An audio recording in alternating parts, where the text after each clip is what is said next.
Hello बच्चों, वागलेश classes में आप सबका स्वागत है।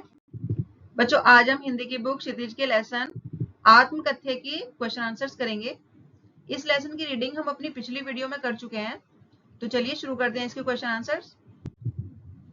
पहला प्रश्न है, कवि आत्मकथा लिखने से क्यों बचना चाहता है? इसका उत्तर है, कवि आत्मकथा लिखने से इसलिए बचना चाहता है क्योंकि उसे लगता है कि उसके जीवन में बताने लायक कोई बड़ी या गौरवपूर्ण घटना नहीं है। उसका जीवन साधारण है, जिसमें दुख, पीड़ा और अधूरी इच्छाएं भरी हुई हैं। कवि को डर है कि अगर वह अपनी आत्मकथा बताएगा तो लोग उसका मजाक उड़ाएंगे या केवल उसका दर्द सुनकर अपने मन को भरने की कोशिश करेंगे। इसलिए वह सोचता है कि अपनी छोटी सी जीवन कथा कहने से अच्छा है कि वह चुप रहे और दूसरों की बातें सुने। अगला प्रश्न है, आत्मकथा सुनाने के संदर्भ में अभी समय भी नहीं, कवि ऐसा क्यों कहता है? इसका उत्तर है, आत्मकथा सुनाने के संदर्भ में अभी समय भी नहीं, कवि इसलिए कहता है क्योंकि उसे लगता है कि उसका जीवन अभी अधूरा है और उसकी व्यथा व भावनाएं भी थकी हुई और सोई हुई सी हैं। ऐसे में आत्मकथा सुनाना व्यर्थ है क्योंकि वह अपनी सच्ची बातों को सही तरह से शब्दों में ढाल ही नहीं सकता। इसलिए कवि मानता है कि अपनी आत्मकथा कहने का उचित समय अभी नहीं आया है और मौन रहना उचित समझता है। अगला प्रश्न है, स्मृति को पाथेय बनाने से कवि का क्या आशय है? इसका उत्तर है, कवि का आशय यह है कि बीते हुए सुखद और मधुर क्षणों की यादें ही उसके जीवन की कठिन राह में सहारा बनी रहती हैं। जैसे कोई पथिक यात्रा के लिए भोजन साथ लेता है, वैसे ही कवि अपनी थकान और दुख भरे जीवन मार्ग में उन स्मृतियों से शक्ति और प्रेरणा पाता है। अगला प्रश्न है, भाव स्पष्ट कीजिए। इसमें पहला है, मिला कहाँ वह सुख जिसका मैं स्वप्न देखकर जाग गया, आलिंगन में आते आते मुसक क्या कर जो भाग गया। इसका उत्तर है, इन पंक्तियों के माध्यम से कवि अपने जीवन की उस स्वप्न की बात करता है जो पूरा होने से पहले ही टूट गया। सुख का स्वप्न उसके सामने आया, लेकिन आंख खुलते ही विलुप्त हो गया, जैसे कोई भ्रम हो। प्रेमिका ये सुख की छवि आलिंगन में आने ही वाली थी, लेकिन वह मुस्कुराकर भाग गई।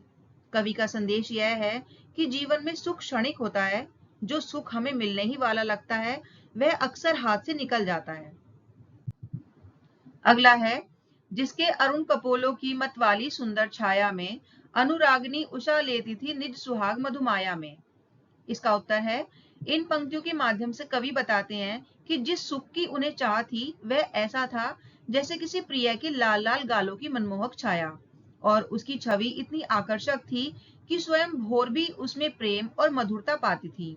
यहाँ कवि यह कहना चाहते हैं कि उनके जीवन में सुख की कल्पना बहुत ही मोहक और सुंदर रही, लेकिन यह सुख वास्तविक जीवन में कभी स्थायी रूप से नहीं मिला। यह केवल कल्पना और चाह तक ही सीमित रहा। अगला प्रश्न है, उज्जवल गाथा कैसे गाऊं मधुर चांदनी रातों की, कथन के माध्यम से कवि क्या कहना चाहता है? इसका उत्तर है, इन पंक्तियों के माध्यम से कवि कहते हैं कि उनकी आत्मकथा में सुखद और उज्जवल घटनाओं का कोई खास स्थान नहीं है।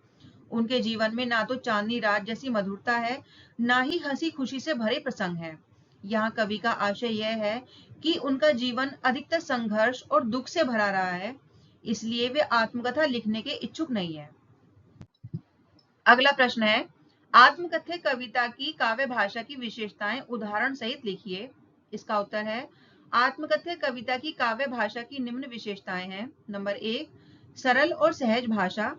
कविता की भाषा कठिन नहीं है, बल्कि सीधी और समझने में आसान है। जैसे, छोटे से जीवन की कैसे बड़ी कथाएं आज कहूं। नंबर 2, भावपूर्ण और आत्मीय शैली।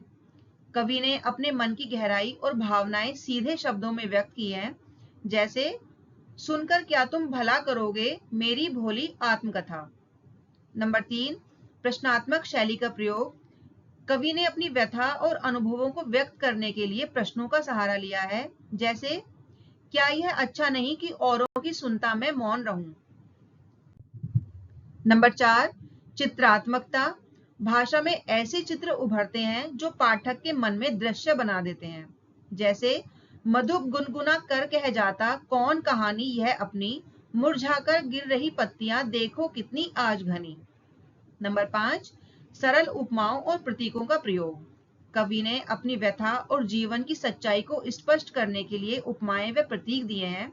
जैसे, उसकी स्मृति पाथे बनी है, थके पथिक की पंथा की। अगला प्रश्न है, कवि ने जो सुख का स्वप्न देखा था उसे कविता में किस रूप में अभिव्यक्त किया है?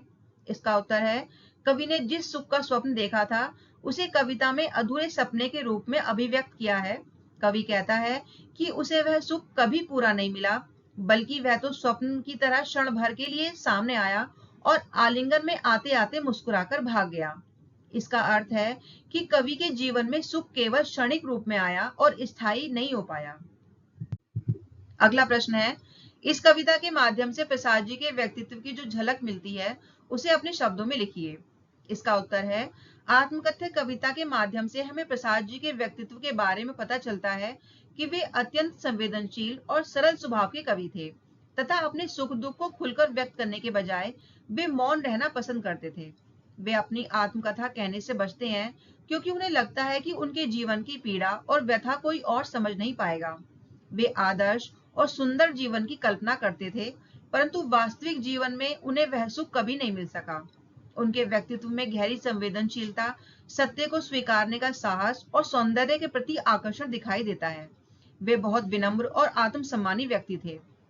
बच्चों, इसी के साथ इस लेसन के प्रश्न उत्तर यहीं पर समाप्त हो जाते हैं।